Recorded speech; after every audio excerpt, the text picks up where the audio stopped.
Kicking off his adventure, our protagonist remembers getting zapped before ending up in what looks like a classic isekai world. However, upon looking down while completely naked, he panics and lets out a terrifying scream, asking where his main man went. Desperately searching through the grass, he realizes his little buddy isn't there, so he runs to check behind a tree but still finds nothing useful. Lifting his own arm and checking his armpit, the young man confirms that the situation is, indeed, pretty dire. Kneeling and crying to the heavens, he asks God what kind of person gets reincarnated in another world without his own ID. Utterly defeated, the guy lies on the ground, muttering a curse about his rotten luck. Thinking it over, a dark question pops into his head. What if his partner had already disappeared even before he was sent to this world? Recalling his life on Earth, he remembers using the urinal, taking showers, and even a cab driver telling him he'd left something behind in the car. Hugging his knees in a mental void, he rejects this crazy idea, being absolutely certain his equipment was in place before the trip, and wonders where on earth it could have gone. Trying to keep his sanity while facing the city, he takes a deep breath to review the latest events in search of any logical clue. Unfortunately, his departure was caused by a mere accident with an electric shock, frying everything in an instant. Right after total darkness took over, he simply woke up buck naked in a magical world. And as a huge bonus for this interdimensional trip, his work tool had just vanished off the map. Analyzing his own body, he notes that besides missing the aforementioned item, he's also without clothes, which leads him to formulate a bizarre theory about this universe. Observing the local buildings, he comes up with the brilliant idea that maybe no one here has their papers, and that's why they don't need to wear clothes. With a glimmer of hope, he decides to head into the city to do some snooping and clear up his doubts. But when he gets there and sees the reality of the situation, he dives headfirst into a pile of hay. Hiding and peeking at the street, his jaw drops when he realizes his theory was completely wrong. Unlike what he imagined, the people in this city are very well dressed and living their lives normally. Speechless, the young man crouches down, trying to process the sheer scale of his own embarrassment. But then he notices a piece of cloth on top of his hay pile. Wrapped in the fabric like a short skirt, the protagonist takes off running down the sidewalk, trying to convince himself that wearing clothes doesn't prove the guys here are equipped. Tightening the knot of his makeshift loincloth, he still clings to the hope that underneath all those clothes, everyone is completely smooth. With a dark and determined look, he decides he can't just rely on his imagination and needs to find concrete proof of the local anatomy. Just then, he hears a woman telling someone to look quickly at a commotion in the street. In an act of pure insanity and desperation, he clutches his loincloth, yelling with a crazed look on his face that there's nothing to see here. Suddenly, a purple, fat, chain-covered creature appears right behind him, interrupting his exhibitionist meltdown. Surprised by the commotion at his back, he turns his head, not quite understanding what's going on. A purple smoke fills the air, and someone in the crowd asks in shock if that's the Demon King. Radiating anger, the big monster threatens to make everyone pay the price and demands that the crowd be annihilated. Awestruck by the scene, our pants-less hero watches in amazement at the creature's fury. Thinking he's all that, the purple demon screams that no one expected him to get stronger after taking on the title of annihilation. Creating several scary purple energy spheres, the beast warns that he's going to turn absolutely everyone into dust. Letting out an evil laugh, the monster suddenly stops mid-sentence upon noticing a certain peculiar detail missing on the skirt, wearing human in front of him. Before the creature could finish the insult, a brutal punch lands squarely on its face. The impact is so absurd it creates an energy explosion, kicking up dust and startling the surrounding crowd. In the middle of the smoke, a buff, armored knight appears, calmly asking if our protagonist is okay. Firmly holding his loincloth and trembling from head to toe, the young man quickly assures him that everything's just fine. Meanwhile, the fearsome purple demon is sprawled on the ground, completely knocked out with smoke rising from its body. A moment later, the defeated creature's energy miraculously begins to transform into an imposing purple crystal sword. Introducing himself as Herald, the captain of the knights, he asks the population to remain calm, explaining that it was just a training monster and posed no danger to anyone. Holding the newly formed sword, the hulking man announces that the kingdom is conducting free attribute tests and that a superior talent could even earn a divine artifact. The promise of becoming a hero and having a wish granted gets the crowd riled up, with everyone raising their hands, dying to take the test and defeat monsters. Getting things started, the knight evaluates a boy's resonance type attribute and immediately calls for the next person in line. Looking at the guy wrapped in a cloth, the big man asks if he also wants to participate in the evaluation, but the protagonist answers only with a long silence. Still quiet, our hero thinks to himself and admits that deep down, he's pretty anxious to find out what power he's hiding. In front of him, a depressed white-haired boy discovers he got the pathetic type attribute. Then, the result is revealed, rubbing it in his face that his official attribute is literally missing his ID. With his soul crushed by the divine humiliation, he walks away like a zombie, skipping the rest of the test, while the knight and the crowd are left completely clueless.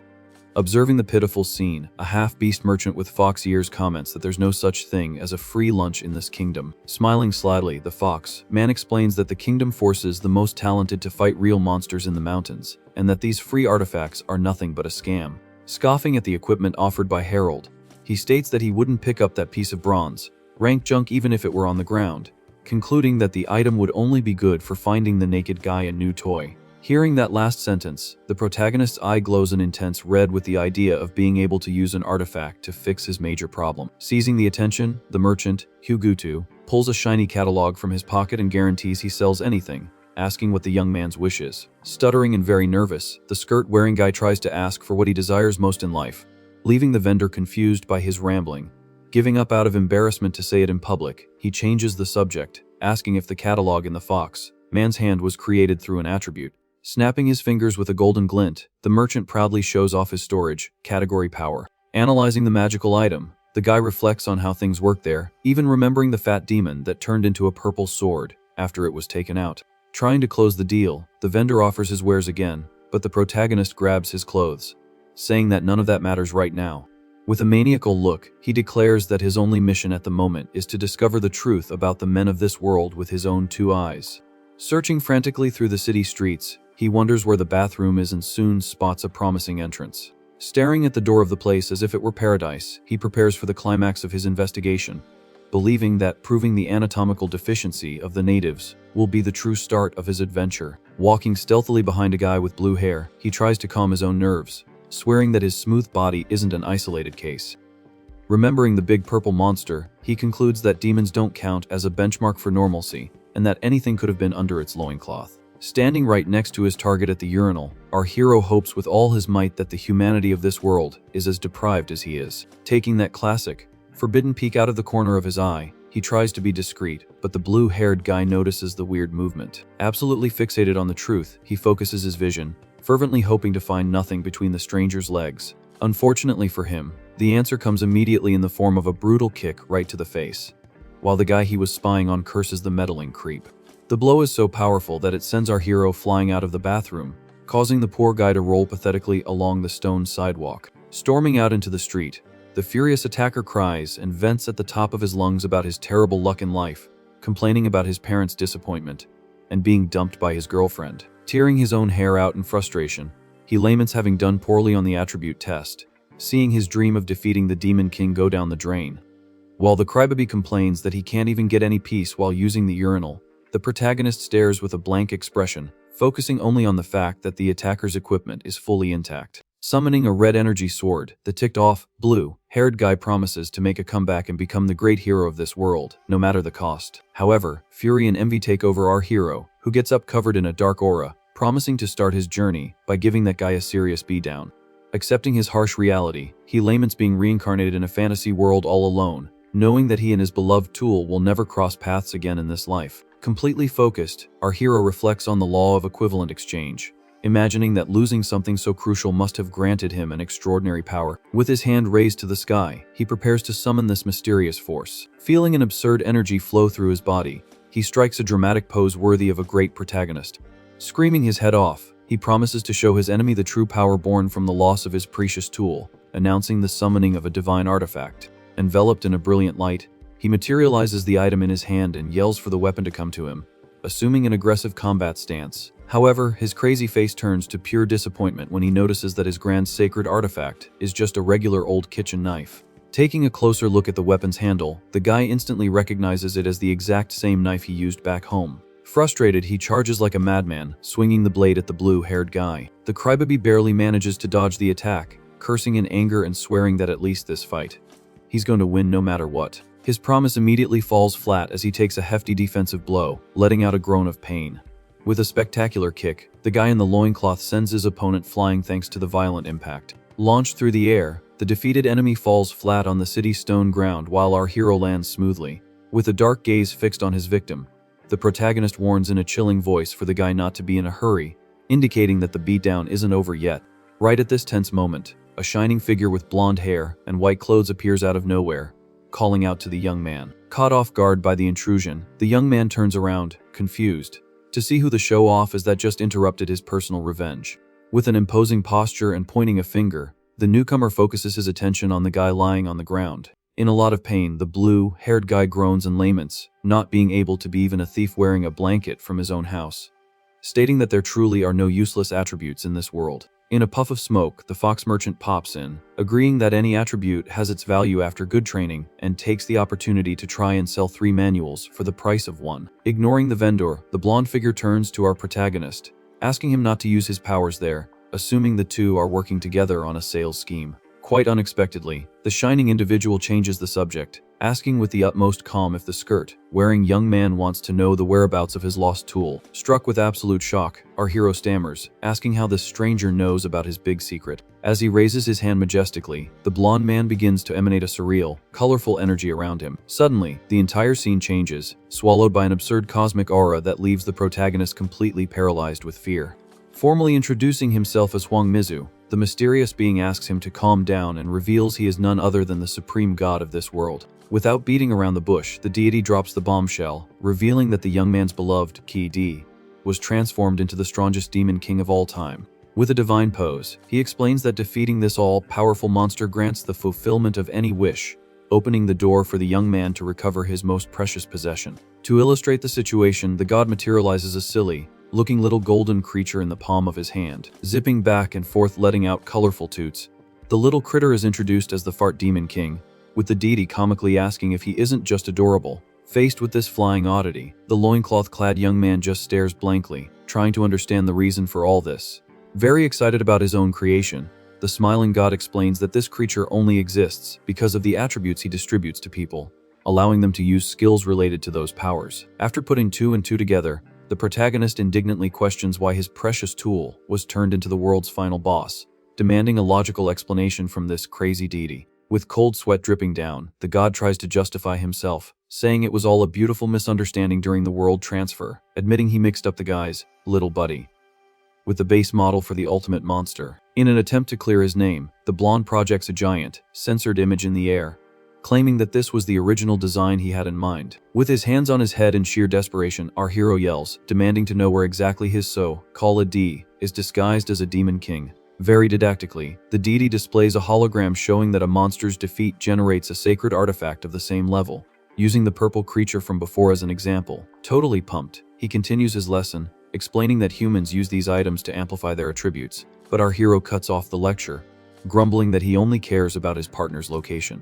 Without losing his composure, the god says he built the Demon King's Mountain, a 10-story challenge where it's mandatory to beat a boss to level up. With his eyes fixed on the little floating fart demon, the young man associates the image of that cute creature with the current form of his lost manhood. Thanks to a projected pyramid chart, Hwang Mizu guarantees that the ultimate monster is waiting at the top, and that defeating it will make everything go back to normal in a very simple way. Shaking with rage, the protagonist throws a fit, arguing that the reincarnated life was supposed to be easy, full of girls and overpowered abilities, instead of this journey of suffering. Now out of patience, the superior being yells back that he already apologized for the mistake, and tells the kid to stop complaining to a god, ordering him to hike his butt up that mountain if he wants his equipment back. Faced with this absurd mission, the young man finally connects the dots, remembering the goal of everyone in this world.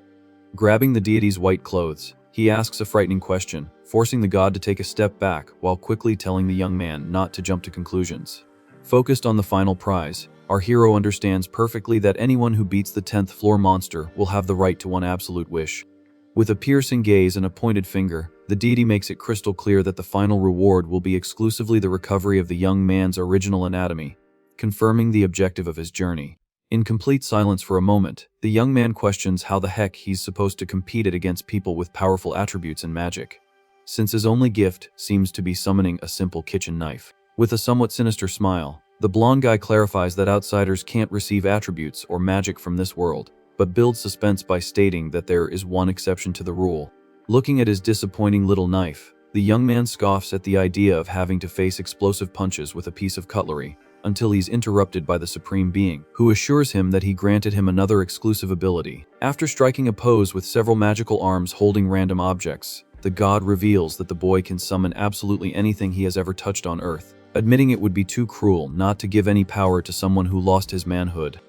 Very pleased with his own benevolence, the deity announces that their accounts are settled and prepares to send the boy back to the real world, stuck to a potted plant he just summoned by accident. The protagonist completely freaks out, demanding the god remove the restriction about having to touch the objects, and begging for some basic survival training. In a terrifying demonic form, the creator shouts that interdimensional travelers are nothing special, stating that he's only paying attention to him because of the accident with his ID. Faced with that scary divine scolding, the loincloth-clad hero is left completely speechless, with nothing to say. Back in his luminous form, the god decrees that his game has no special privileges for anyone, and that a fair competition is much more fun. With the little fart demon in hand, the creator coldly orders the hero to assassinate the cute creature to prove his worth, letting it slip that he's in a hurry to get back to making monsters. During the bizarre scene, the young man notices, somewhat disgusted, that the cute little monster is calling the blonde deity, Daddy, standing behind the frightened critter with a sadistic smile.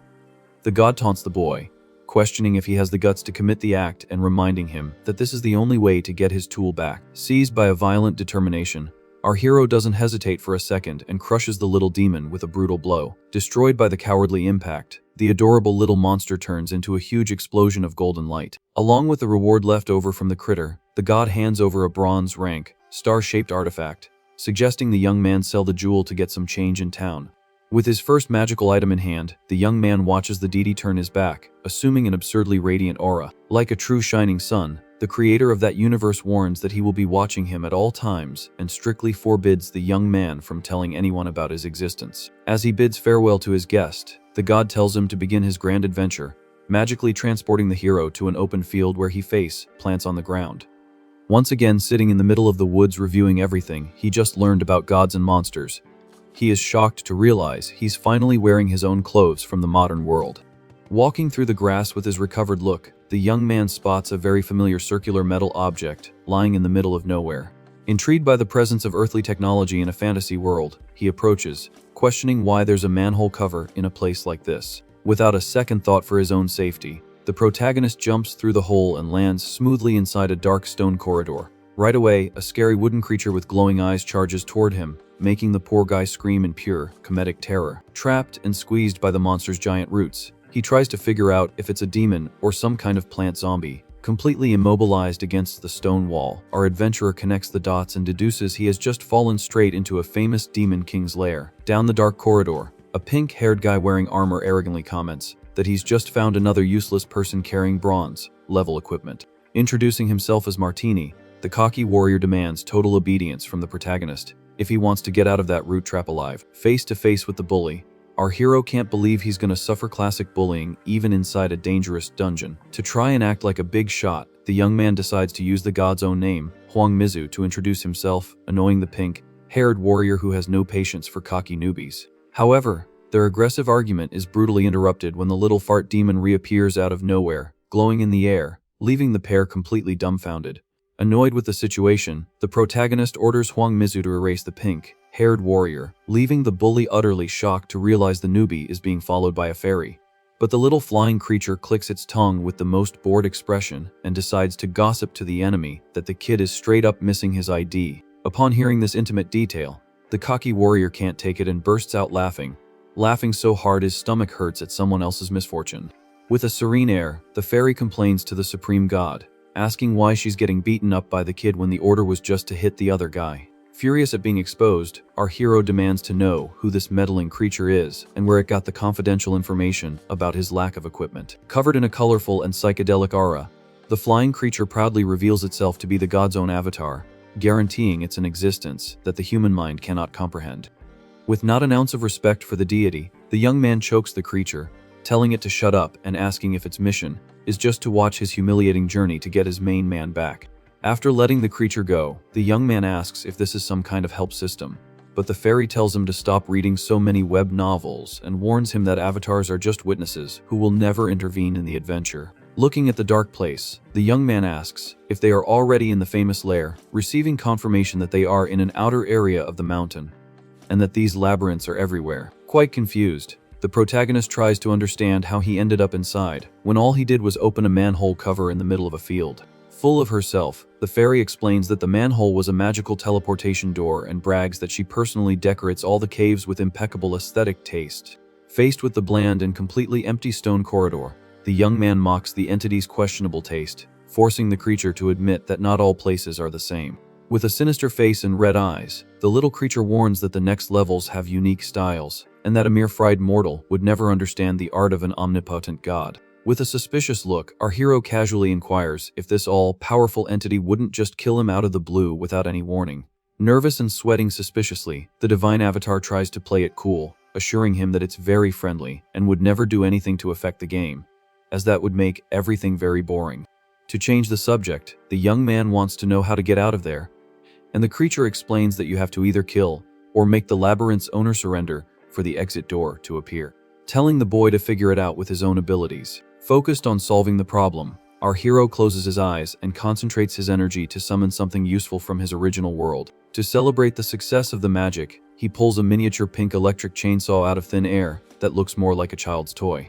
Impressed with the exact model of the gardening tool, the boy asks how the fairy knew about it, receiving the obvious answer that a god knows absolutely everything. After trying to pull the starter cord several times, the adventurer realizes the machine won't start and wonders if the thing needed electricity to work. Frustrated with the uselessness of his summon, he throws the pink chainsaw on the ground with all the force of his rage, complaining that this is a huge rip-off. Suddenly, a cry for help echoes through the dark corridor, causing the young man to adopt a completely bizarre and terrifying facial expression. Trapped amidst several thick roots, 3 weird little fish beg for help and introduce themselves with very strange names. Right next to them, a little blonde kid with an onion-shaped head also screams desperately to be saved. With a confident smile on his face, the protagonist analyzes the victims and quickly concludes that none of them belong to the human race. But then a wave of depression washes over the young man, who lowers his head, feeling defeated and cursing his own luck. Nearby, the pink-haired warrior explains that the 3 fish are residents of the village downstream, and that the short blonde kid is a refugee from the tree race. Posing and pointing at himself, the bully brags that his father is a great commander of the knights, making the protagonist ask with a completely blank face who the heck he is. Unexpectedly, the cocky warrior suddenly bows respectfully, calling the boy master, leaving our hero so confused he thinks he gave the guy a split personality by beating him up. Hiding behind a giant, smiling emoji, the ex-bully sucks up to the protagonist, saying he hadn't recognized his greatness, believing that walking around with a bronze-rank knife was just a disguise to humiliate others. Pointing a finger at the floating creature, the young man asks if the warrior was talking about that hideous fairy. In a fit of rage, our hero grabs the avatar by the neck, flashing a crazy, toothy grin as he makes up on the spot that his pet's name is Shenjin. With a thumbs up, the warrior praises the supposed fairy race, thinking it's awesome that the creature has a name full of personality that sounds like a disease.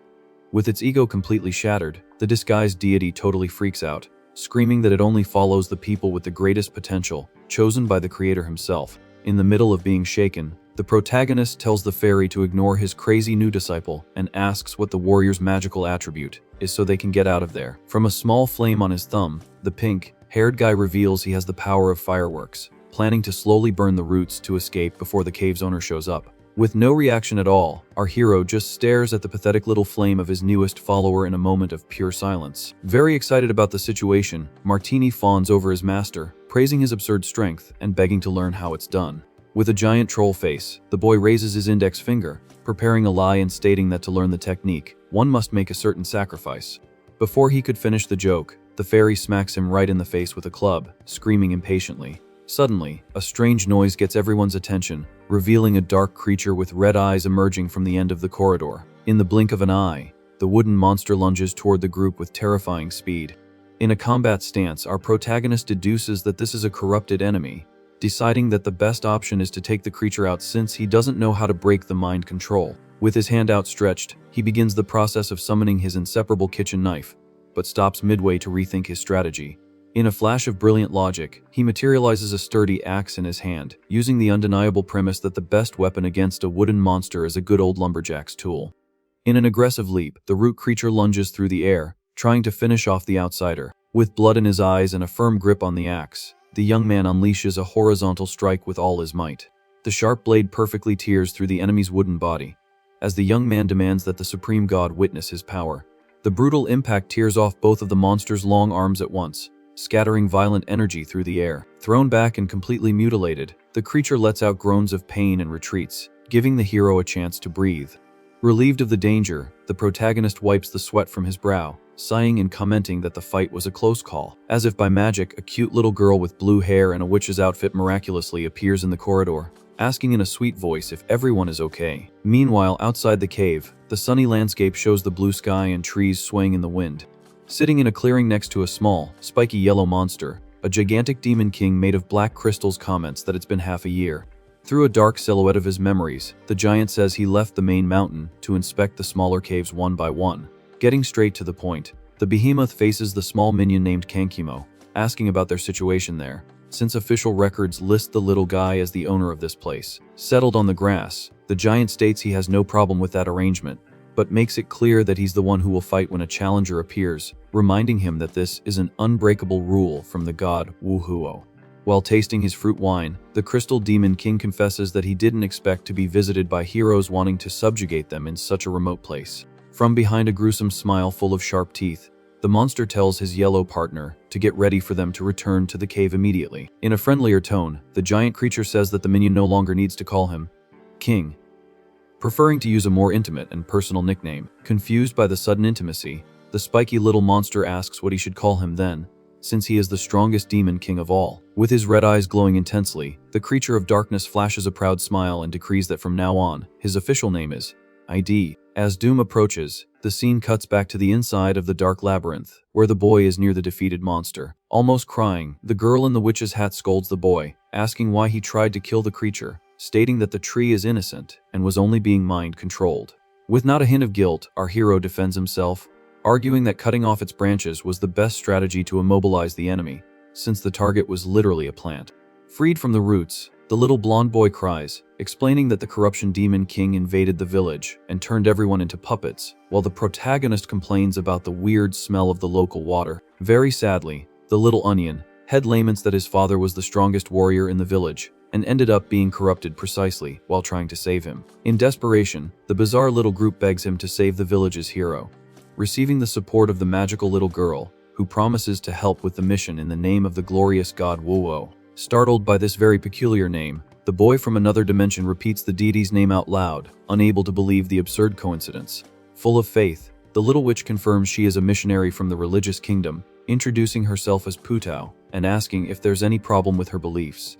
Discreetly, the divine fairy whispers in the young man's ear that the entire kingdom worships this god, but warns that the supposed pope who claims to have seen the deity actually has no proof of its existence. Contradicting the talking creature, the young missionary insists that the creator does exist, recounting that she suffered a terrible natural disaster when she was just a child.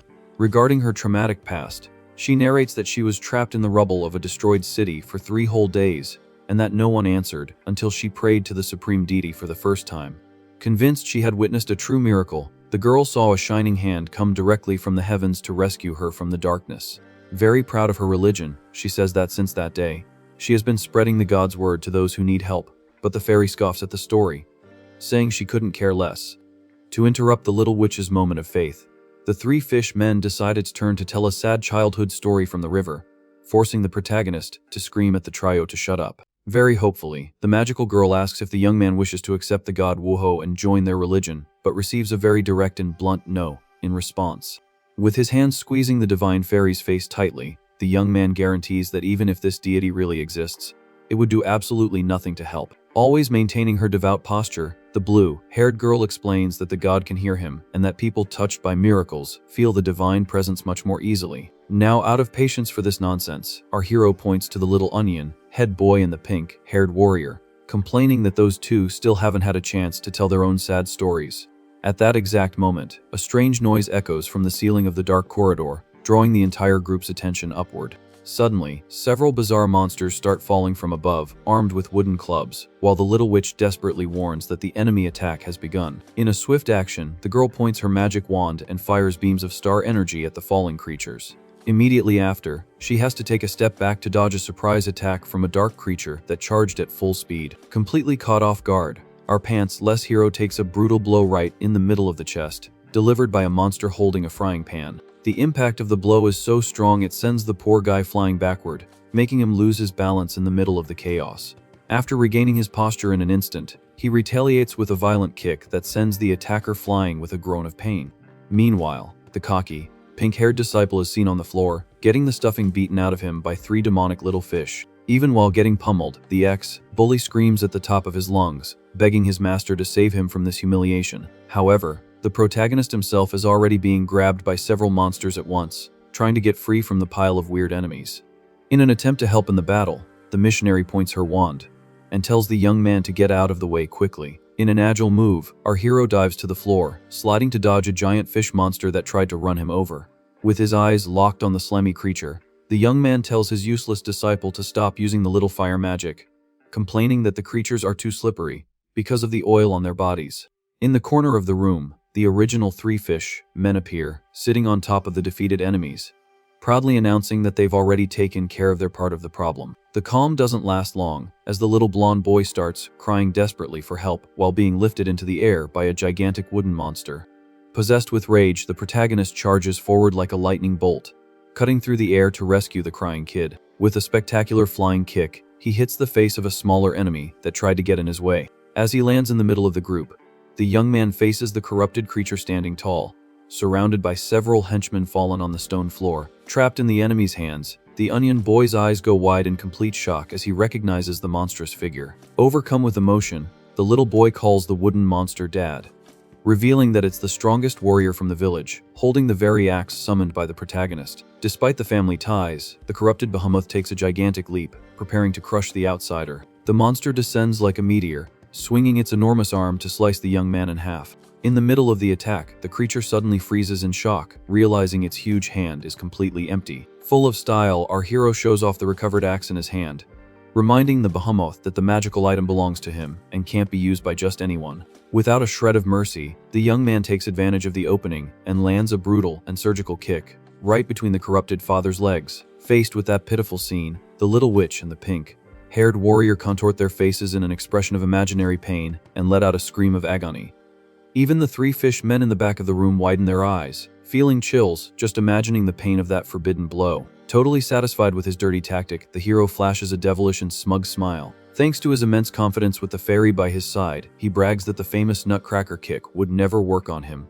After all, his equipment no longer exists. In tears over such absurd logic, the suck-up disciple praises his master, crying and thinking he's the strongest guy in the world. To finish off the immobilized enemy, the missionary waves her wand and fires a healing ability right at the creature. The star-shaped magical projectile hits the wooden monster's weak spot dead on, generating an intense glow at the wounded area. With a focused and determined look, the little girl awaits the final effect of her star magic. Shock takes over the protagonist, who adopts a hyper, realistic and traumatized facial expression as he observes the bizarre result of that healing attack. In a very educational manner, the girl explains that her attunement class attribute is supposed to be for healing, but since she can't control the power properly, the magic always causes excessive cell growth, justifying her giant hair and the monster's mutant roots. Embarrassed, she confesses that she's terrified of using it to heal her injured friends, deciding to use the mutant regeneration ability only as a combat weapon. Crouched on the floor with a pitifully depressive aura, the young man concludes that the powers of this world cause abnormal growth, imagining that this is the cruel price paid for praying to the god Wuhuo. The girl quickly denies this theory, stating that the attributes are divine gifts without bad consequences, but the cocky warrior interrupts his colleague, agreeing that everyone with magic suffers from some bizarre side effect. As great proof of this madness, the fishmen hit by the magic begin to stand up with gigantic and absurdly muscular legs. With their feet stomping hard on the stone floor, the entire group of enemies recovers from the beatdown, completely jacked and ready to pummel the outsiders with twice the force.